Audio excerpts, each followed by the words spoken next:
Ya tenemos justamente a Violeta Bermúdez, presidenta del Consejo de Ministros. Le damos la bienvenida. Gracias por estar con nosotros en Ampliación de Noticias. ¿Cómo está? Muy buenos días. Muy buenos días, Mónica. Muchas gracias por la oportunidad de la entrevista. Justamente vamos a después hablar de lo anunciado ayer, pero me encantaría que nos enfoque también las medidas que se van a tomar de una manera, no solamente enumerarlas, sino en el fondo del asunto es sobre las estrategias en el sector específicamente médico, en el sector salud. Hay una serie de problemas que tiene que ver, por supuesto, con el desborde, con la ocupación de las camas UCI, pero también hay un descontento en el gremio médico, hay fatiga pandémica. Es decir, eso quisiera que usted nos diga cómo lo han tratado. Obviamente pertenece al sector salud, pero usted coordina con todos los sectores y todos los ministerios las estrategias. ¿Tiene algo que señalarnos en ese sentido? Sí, por supuesto. Efectivamente, nuestro personal de salud se encuentra bastante agotado. Han sido ya 10 meses con esta pandemia y con picos bastante críticos y precisamente con el objetivo de evitar llegar a un nuevo pico en esto que ha sido calificado por el sector salud como el inicio de una segunda ola, es que hemos adoptado medidas que tratan de conciliar precisamente la economía de las familias con el cuidado de la salud de las personas. Y respecto del personal de salud, el día de ayer también hemos aprobado una norma que permite que el sector salud pueda contratar a personal que vino laborando antes, el año pasado, durante los periodos críticos de la pandemia, pero que, bueno, en la última etapa ya sus contratos habían terminado. Por otro lado, estamos viendo de reforzar todos los hospitales y centros de salud con los equipos que sean necesarios, pero cualquier equipamiento va a resultar insuficiente si es que el volumen de contagios continúa. Por eso es que estamos enfatizando mucho en el tema de educación ciudadana para que las personas logremos comprender que todas somos potenciales portadores de este virus y por tanto tenemos que cuidarnos para cuidarnos entre todos y evitar que los contagios se propaguen. Se ha fortalecido el primer nivel de atención en estos últimos meses, desde salud también. Pero dicen que no lo suficiente, ¿no?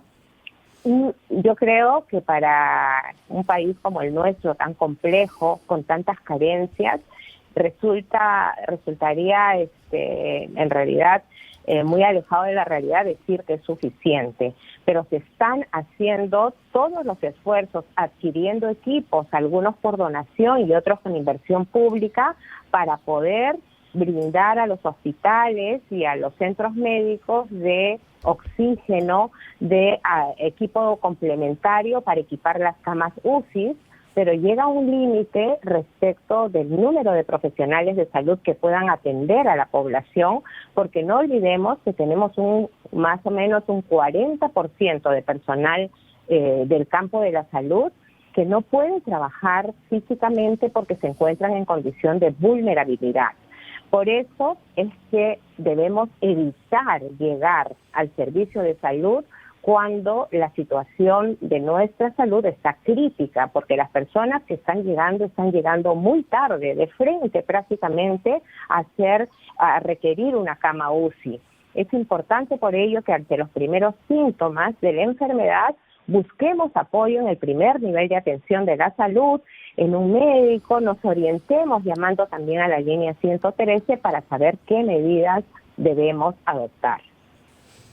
Señora Bermúdez, buenos días. El presidente Sagasti dijo que la situación será evaluada día a día para afinar las medidas de lucha contra la pandemia. Y yo quisiera saber cuáles son esas medidas que se pueden afinar y sobre todo, haciéndome eco de las críticas que he escuchado que se han formulado por parte de médicos y epidemiólogos a la persistencia en el uso de pruebas que no dan garantías suficientes. ¿Puede decirnos, por favor, a qué nos orientamos en materia de uso de pruebas para identificar la presencia del virus entre los peruanos? Bueno, desde hace un poco más de un mes estamos utilizando fundamentalmente las pruebas moleculares y también en las últimas semanas las pruebas antigénicas, pero según nos han explicado las personas que son especialistas en la materia, las pruebas moleculares son las que nos dan más certeza respecto de la presencia o no de la enfermedad, pero esto tiene que ver también con el momento en que nos hacemos las pruebas. Si tuve contacto hoy con una persona que está infectada y hoy mismo, en mi afán de saber si me contagió o no, me hago la prueba, ese resultado no me va a dar una respuesta certera. Tenemos que esperar entre 3 y 7 días para poder hacernos la prueba y tener una idea si tuvimos o no tuvimos el contagio. Ustedes recordarán que hace unos días uno de nuestros colegas del gabinete comunicó que había resultado positivo en una prueba molecular. Nosotros no nos hicimos inmediatamente la prueba, esperamos al 4.º día para poder tomarnos la muestra y estar tranquilos de que la respuesta, de que los resultados iban a darnos una respuesta positiva o no, pero de manera certera. Entonces también depende del momento en que nos hacemos la prueba molecular. Eso es que si usamos todos los mecanismos de protección, está claro que vamos a tener posibilidades mínimas de contagio. En el gabinete nadie se contagió y hemos tenido una reunión con él porque todos usamos mascarilla, guardamos al menos 1,5 metros de distancia, estamos permanentemente haciendo higiene de nuestras manos. Creo que los cuidados individuales nos reportan también resultados sociales de protección de la colectividad. Premier, buenos días. No sé si el gobierno ha hecho una reflexión en estas últimas horas sobre las deficiencias que hay en el tema comunicacional de parte del Ejecutivo. Las fallas, por ejemplo, que hubo, y eso creo que nadie lo puede negar, Premier, en la conferencia de ayer. El mensaje claro y concreto y preciso es importante para la población, sobre todo en esta etapa de emergencia, porque si no surgen las dudas y también la población es permeable a versiones que no tienen fundamento, los famosos fake news. ¿Qué reflexión ha hecho el gobierno, el presidente, usted, sobre lo de ayer y el tema comunicacional en términos generales? Y quisiera una respuesta. Yo imagino que ustedes han hecho esa evaluación. Por supuesto, nosotros evaluamos permanentemente nuestras decisiones y también cómo transmitimos estas decisiones y lamentablemente, como usted bien ha señalado, quizá ayer no fue un buen día en términos comunicacionales. Hemos estado, y esto no es una excusa, hemos trabajado intensamente tratando de también transmitir y lamentablemente creo que no lo logramos, que las decisiones se toman en base a determinados, en este caso, indicadores, determinado análisis que la población tiene que conocer. Cuando a veces nos preguntan por qué se restringe la circulación de las personas, no es simplemente porque se le ocurre a un grupo de personas, expertos, o al equipo de salud, o al equipo que ha estado trabajando las medidas, es porque está demostrado que el virus lo transmitimos las personas. Cuanto más circulemos, más posibilidades de contagio existen. Probablemente, y eso lo hemos visto, además ayer no logramos transmitir con claridad estos mensajes, o por ejemplo, que no hemos tomado las decisiones de manera arbitraria para todo el país, sino hemos tenido consideraciones de naturaleza territorial, combinando indicadores de salubridad con algunos indicadores también de naturaleza económica. Sí. Y quizá en el afán de explicar estos detalles desviamos un poco la atención sobre las medidas, pero tengan la seguridad que hemos tratado de rectificar inmediatamente y estamos tomando las medidas para que esto no vuelva a suceder y por eso le agradezco. Nosotros somos autocríticos y estamos para mejorar. Muy bien, es importante esta autocrítica, es importante y fundamental que un gobierno pueda tener el contacto y la comunicación más acertada, pero, primera ministra, tenemos más cosas que tienen que ver con los criterios para la toma de decisiones, pero le ruego unos minutos, vamos a ir a una pausa y regresamos para explicarle mejor a la gente por qué se han tomado algunas decisiones en un lado y no en otro, y no solamente el tema de indicadores, sino cuál ha sido el resultado del seguimiento que se ha hecho y qué cosas se puede venir. Ya volvemos. 8 de la mañana con 20 minutos, estamos con Violeta Bermúdez, presidenta del Consejo de Ministros, hablando de las medidas que se han adoptado ayer y que van a ser reevaluadas en el transcurso de todos los días, pero con posibilidades de cambio el 31 de enero.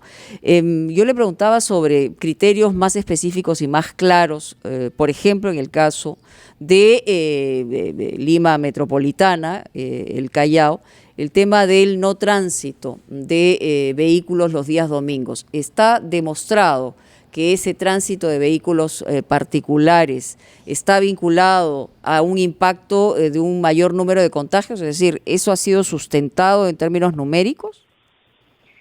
No ha sido sustentado en términos numéricos porque algo que hemos aprendido también de esta pandemia es que toda la información es muy variable. Lo que sí hemos observado es que las personas cuando no usan su vehículo particular, también esto limita o disuade la posibilidad de hacer encuentros familiares, de trasladarse a reuniones con amigos.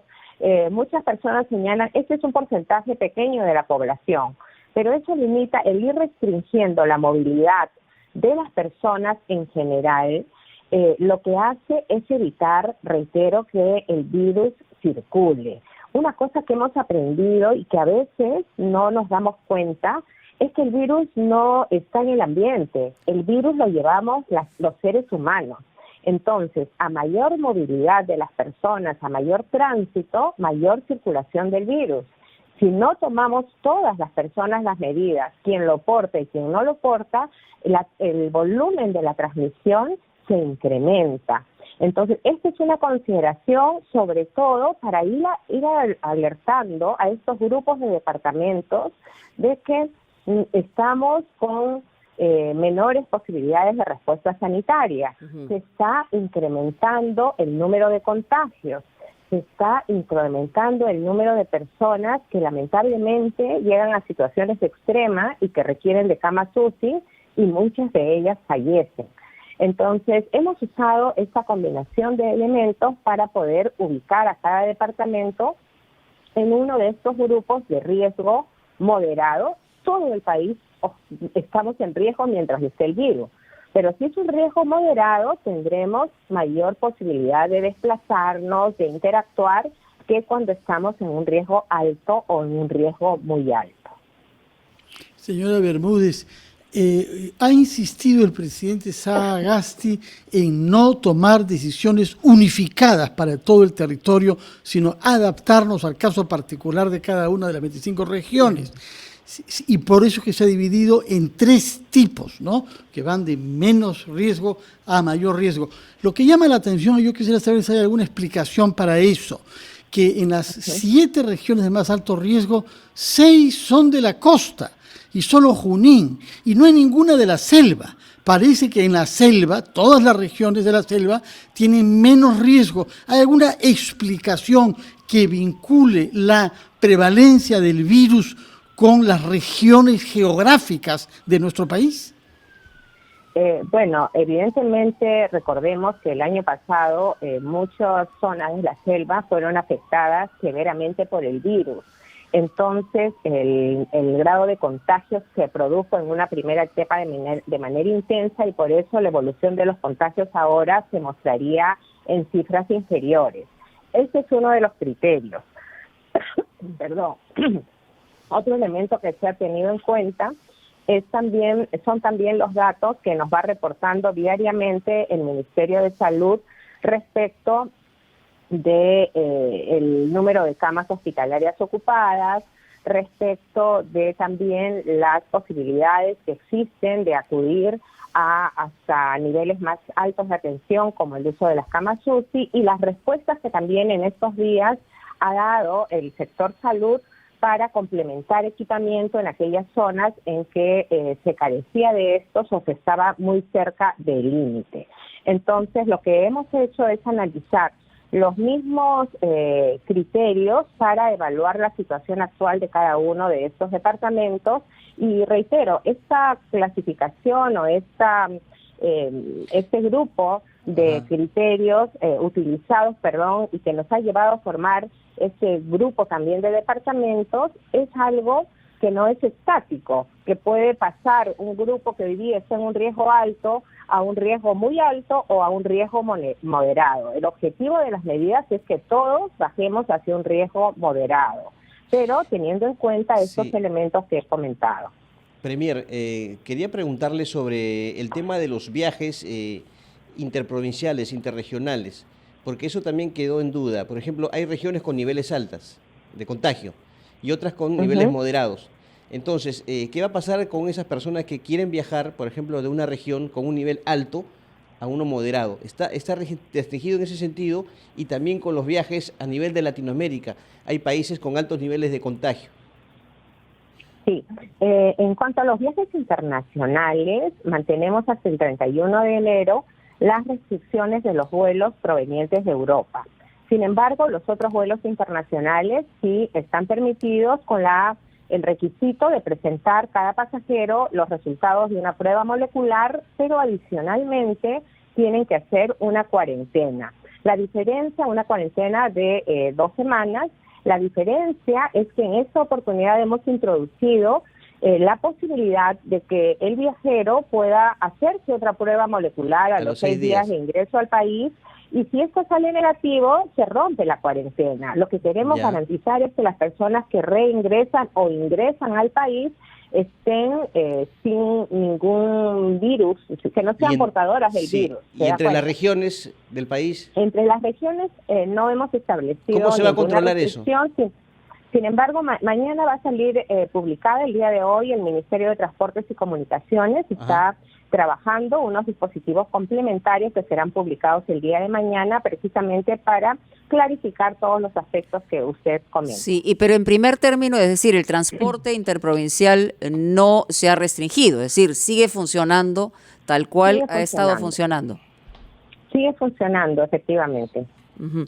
Y hay quienes preguntan también, y esta es una pregunta que estamos trasladando del público, en el caso de las regiones donde se restringe el tránsito de vehículos los domingos, ¿es solo para vehículos particulares o taxis, unidades de transporte público tampoco lo podrán hacer?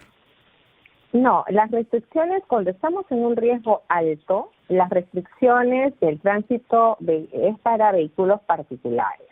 Los aforos, el límite de aforos para el transporte público continúa y la idea es aquí más bien trabajar de la mano con los gobiernos locales para fortalecer el control y evitar las aglomeraciones tanto en paraderos como en el mismo uso de transporte público, y garantizar que las personas no solamente utilicen su mascarilla, sino también su protector facial, porque en un vehículo, por más distanciamiento físico que haya, este es más limitado que cuando estamos en un espacio abierto.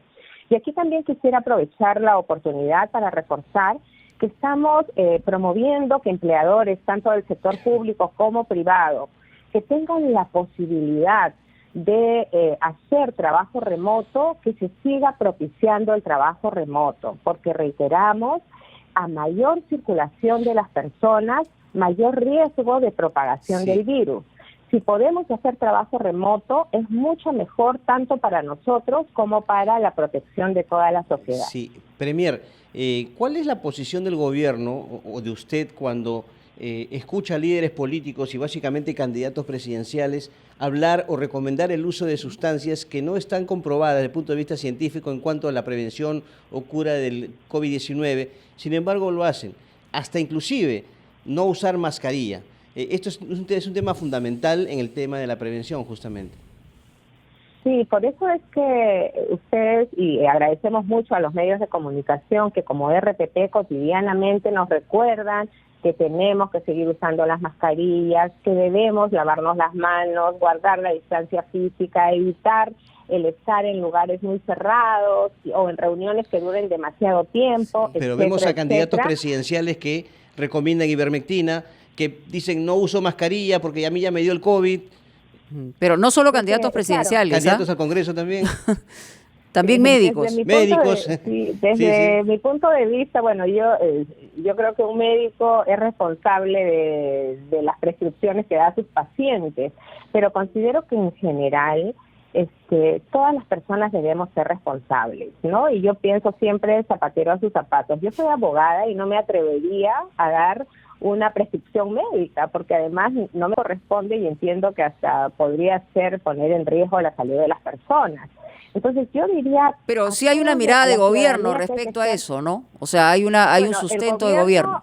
Claro, el gobierno y el Ministerio de Salud ha indicado, en primer lugar, que no se puede prescribir de manera general, y ese es un principio, entiendo, de la ciencia médica. Cada paciente tiene una característica determinada y lo que es bueno para uno puede ser mortal para otro. Por tanto, ningún médico que se respete, entiendo, da una prescripción de carácter general, más aún cuando estamos ante un virus de esta naturaleza, que cada día lo vamos conociendo más.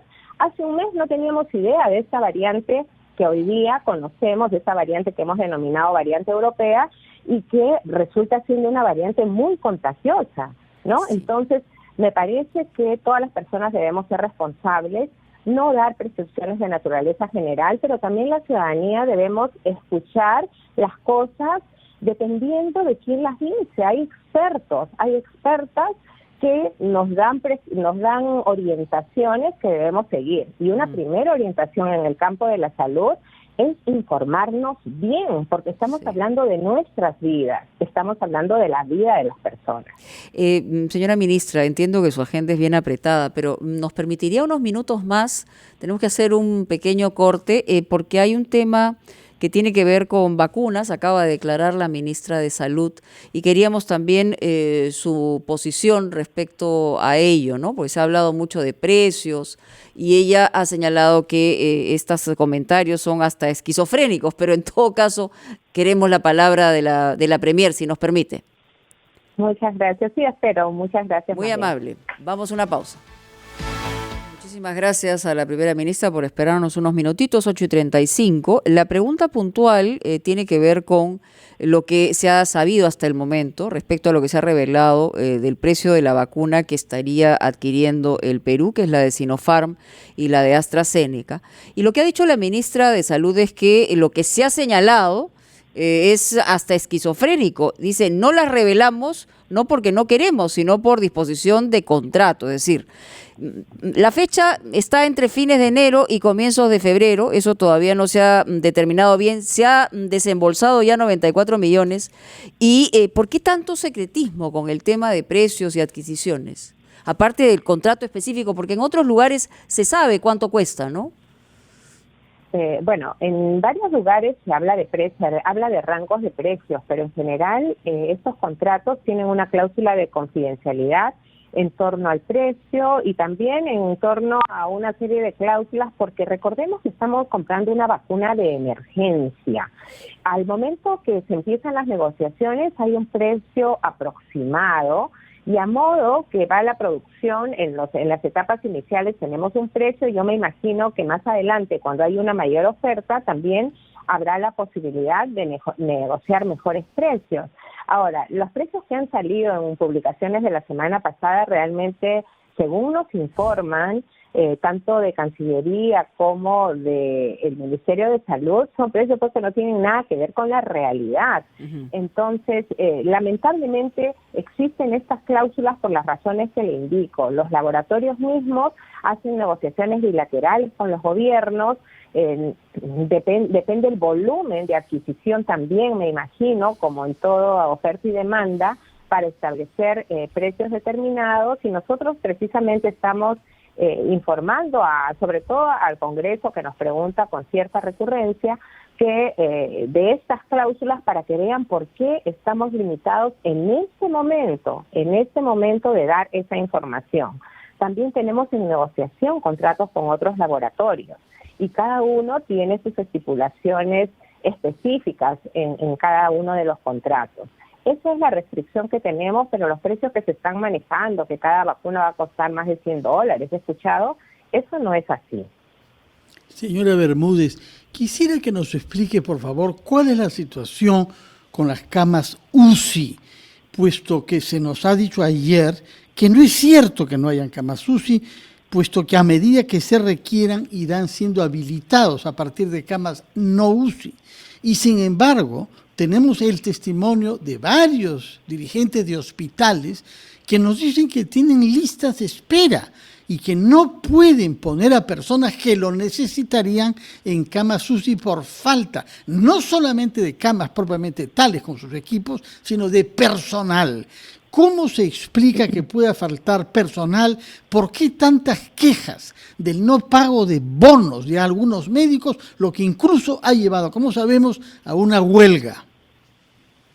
Sí, bueno, lo de la huelga médica, para separarlo, tiene en realidad otras razones que están vinculadas a compromisos que se establecieron hace algunos años con el gremio médico y que en los últimos 2 años no se habrían cumplido, y estamos precisamente en conversaciones con ellos para ver de qué forma podemos, en este momento, recordemos que el gobierno del presidente Sagasti todavía no tenemos ni 60 días y hemos heredado una serie de problemas, pero que estamos tratando de encauzar para encontrar una solución que quizá no sea la óptima para todas las partes, pero que está orientada a encontrar una respuesta que creemos también que es justa de parte del gremio médico, sobre todo porque hubo un compromiso de Estado que se incumplió. Eso es un tema. Respecto de la presencia o no de cuerpos médicos para atender las camas de UCI, aquí también no nos olvidemos que la enfermedad afecta a todos y que las situaciones de vulnerabilidad en el sector médico también han afectado a casi, según entendemos, un 40% del cuerpo médico que no puede trabajar de manera presencial. Y por eso es que el Ministerio de Salud y en su caso de Salud han contratado a personal complementario para poder satisfacer la demanda que exige la atención de los casos vinculados a la COVID-19. Es cierto que en algunos departamentos el personal médico es muy limitado. Hace un par de días, por ejemplo, hablaba con el gobernador regional de Madre de Dios y él nos comentaba: nosotros tenemos camas UCI, pero necesitamos contratar a más médicos y hay personal extranjero, médicos extranjeros, que no podemos contratar porque también hay algunas restricciones normativas. Ayer hemos actualizado una disposición que va a permitir que se contrate personal no solamente nacional, sino también extranjero, para poder reforzar los equipos médicos. Y eso sí es una realidad, pero lo que estamos tratando de hacer desde el MINSA es responder primero cuando falta equipos, complementar los equipos con respiradores mecánicos, y por otro lado, cuando falta personal, ahora dar el marco jurídico para que se pueda contratar y, por supuesto, los recursos para que se pueda contratar a este personal complementario. Muchísimas gracias por estos minutos concedidos a Ampliación de Noticias. Presidenta del Consejo de Ministros, Violeta Bermúdez, estuvo con RPP, La Voz del Perú. Muchas gracias a ustedes, Mónica. Muy amable, muchísimas gracias.